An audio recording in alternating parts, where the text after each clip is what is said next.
அவர் மட்டுமல்ல 2-3 போட்டிகளாக கொஞ்சம் சொதப்பி வரும் சுப்மன் கில் இன்று சர்வதேச கிரிக்கெட் போட்டிகள் நம்பர் 1 ஒருநாள் போட்டி வீரர் அவர்தான். அவர் மீண்டும் தன்னுடைய திறமையை நிரூபிக்கும் வகையில் இன்று ஒரு சதம் அடிப்பார்.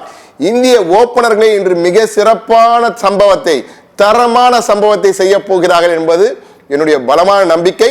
ஆனால் இவர்களுக்கு ஏதேனும் இக்கட்டுகளை ஏற்படுத்தக்கூடிய அளவில் நியூசிலாந்துல யார் இருக்காங்க லிவி? கண்டிப்பா அவங்க பார்த்தீங்கன்னா எனக்கு தெரிஞ்சு நம்ம சில மேட்ச் அப் வேணா நம்ம பார்க்கலாம். ஸோ அங்க நம்ம பேட்டிங் வந்து ரச்சின் ரவீந்தா கொஞ்சம் கஷ்டப்படுவார்னா ஷமி அப்படின்னு பார்க்கலாம். நேரலை காட்சிகள் நமக்கு அங்கிருந்து வந்து கொண்டிருக்கு. நீங்க பார்க்குறீங்க துபாய் கிரிக்கெட் ஸ்டேடியத்தில் ரசிகர்கள் எல்லாம் உள்ள வரக்கூடிய காட்சிகள்.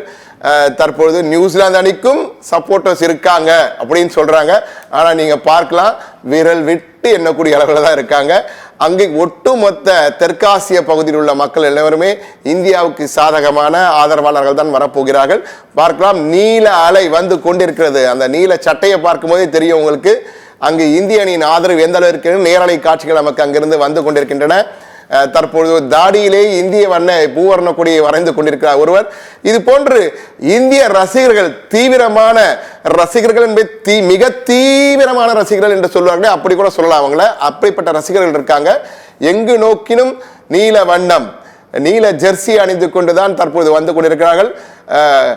சுற்றி சுற்றி அந்த ஸ்டேடியத்துக்குள் போறதுக்குள்ளே மயக்கம் வந்துடும் போல இருக்கு. ஆனா உள்ள போனோன்னே ரெஃப்ரெஷ்ஷா இந்திய அணியுடைய பேட்டிங்கை பார்க்க போறாங்க. மிக சிறந்த பேட்டிங் இருக்க போகுது. ஆனால் டாஸ் வென்றால் நீங்க சொன்னீங்க பேட்டிங் தான் சொன்னீங்க. ஆனால் இந்திய அணி முதல்ல விளையாடினாலும் சரி, சேசிங் கிங்க வச்சிருக்கோம் நாங்க. விராட் கோலின்னு ஒருத்தர் வச்சிருக்கோம். ஆனால் முதல்ல பேட்டிங்னா ரோஹித் சர்மா. ஆனால் இன்று முதல் பேட்டிங்கோ இரண்டாவது பேட்டிங்கோ எதா இருந்தாலும் ரோஹித் சர்மா, சுப்மன் கில் இருவரும் இன்று பதம் பார்க்க போகிறார்கள் எதிரணி பந்து வீச்சை என்பது நான் திடமா நம்பிக்கையா இருக்கேன். ஆனா இதுல அணியில ஏதேனும் மாற்றங்கள் இருக்குமா? ஏன்னா இருவருமே வின்னிங் காம்பினேஷனை மாற்ற மாட்டாங்க. பொதுவா ஜெயிக்கிற குதிரை மேல தான் பந்தயம் கட்டுவாங்கன்னு சொல்லுவாங்க. அது மாதிரி ஜெயிக்கிற அணியை ஏன் மாற்றம், எதுக்கு விஷ பரீட்சை என்பது போல இருக்கும். ஆனா கௌதம் கம்பீரை பல ஆண்டுகளாக தொடர்ந்து பார்த்துட்டு இருக்கோம்.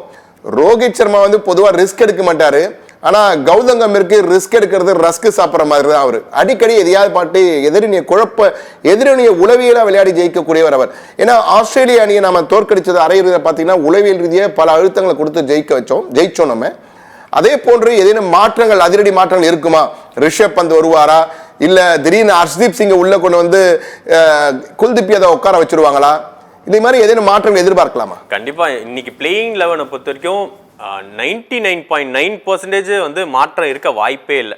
மேபி 100 கூட சொல்லலாம். ஏன்னா ரோஹித் சர்மாவையும் நம்ம ரொம்ப வருஷமா பார்த்துட்டு இருக்கோம், கௌதம் கம்பீரையும் ரொம்ப வருஷமா பார்த்துட்டு இருக்கோம். ஸோ அவங்க 2 பேருமே பார்த்தீங்கன்னா அந்த வின்னிங் பிளேயிங் 11 நீங்க சொல்ற மாதிரி அந்த வின்னிங் பிளேயிங் 11 வந்து கண்டிப்பா மாற்ற மாட்டாங்க. ஏன்னா 11 பேருமே ஃபார்ம்ல இருக்காங்க. ஸோ அந்த 11 பேரும் ஃபார்ம்ல இருக்கும்போது நம்ம சேஞ்சஸ் கொண்டு வந்து இந்த ஃபைனல்ல வந்து இன்னும் பெட்டர் 11 கொண்டு வர முடியுமோன்றது நம்ம கொஞ்சம் யோசிக்கணும். ஸோ இந்த 11 நம்மளுக்கு கன்னு மாதிரி இருக்கிறனால நம்ம இன்னொன்று அங்கே சரியான வெயில் அடிக்குது. ஸோ அங்கே துபாயை பொறுத்த வரைக்கும் செம்ம வெயில் அடிச்சுட்டு இருக்கு. இன்னைக்கு நம்ம ஃபர்ஸ்ட் பேட்டிங் எடுத்து ஒரு ரன் மழை கொடுத்து அந்த இடத்த கொஞ்சம் குளிர வைக்கணுன்றது தான் எல்லா இந்திய ரசிகர்களுமே அங்கே பார்த்துட்டு இருக்காங்க.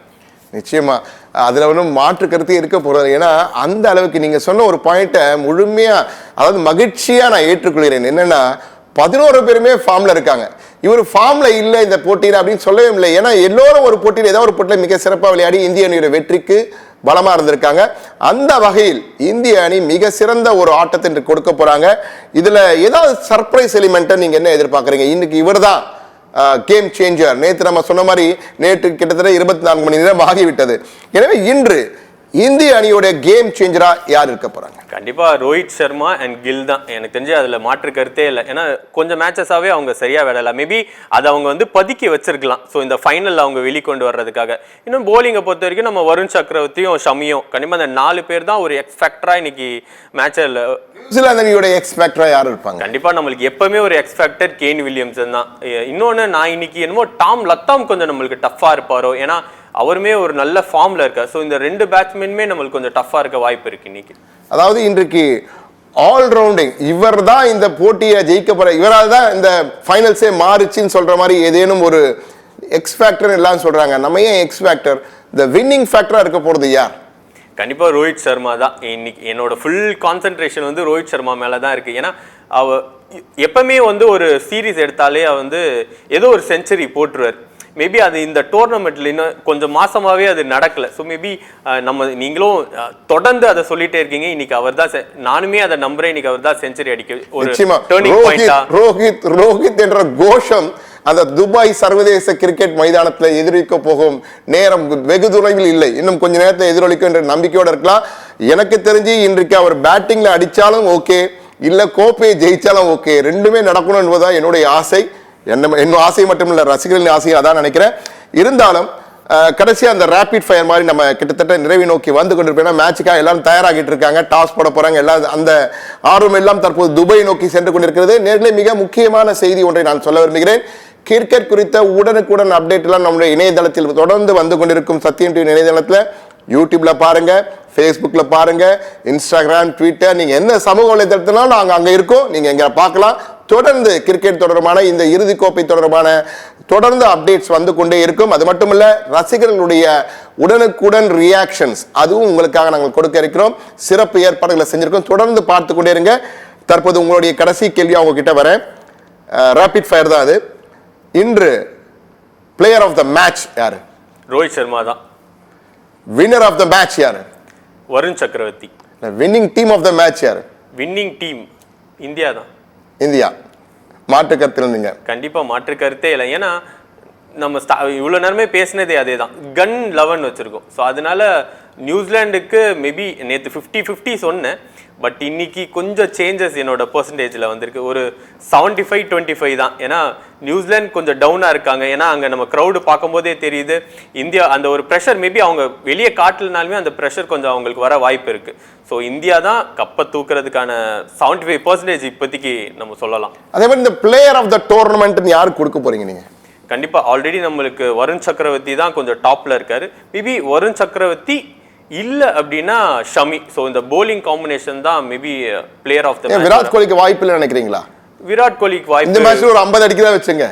ஹையஸ்ட் டாப் ஸ்கோரர் அவர்தான் வருவார். ஆனா இன்னைக்கு டர்னிங் பாயிண்ட் வந்து bowling தான். சோ அப்படி பாக்கும்போது வருண் சக்கரவர்த்திக்கு இருக்க வாய்ப்பு இருக்கு. நம்ம நீங்க சொல்றத பார்த்தா ஓபனிங்லயே இந்தியா ஜெயிச்சிடும்னு சொல்ற வரீங்க.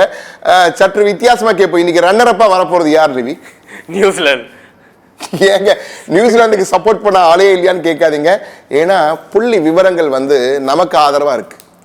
நமக்குன்னா இந்திய அணிக்கு ஆதரவா இருக்கு. ஏன்னா இந்திய அணி வந்து அந்த அளவுக்கு கடந்த சில ஆண்டுகளாக மிக சிறந்த ஆட்டத்தை வெளிப்படுத்திக் கொண்டிருக்கிறார்கள். அது மட்டுமல்ல, பலருடைய கேள்வி இன்று ரோஹித் சர்மா கோப்பையை வென்று வெற்றியுடன் வரப்போகிறார் என்பது மட்டுமல்ல, ரோஹித் சர்மா ரிட்டையர் ஆவாரா என்பதும் எல்லோருடைய கேள்வி. உங்களுடைய கணிப்பு?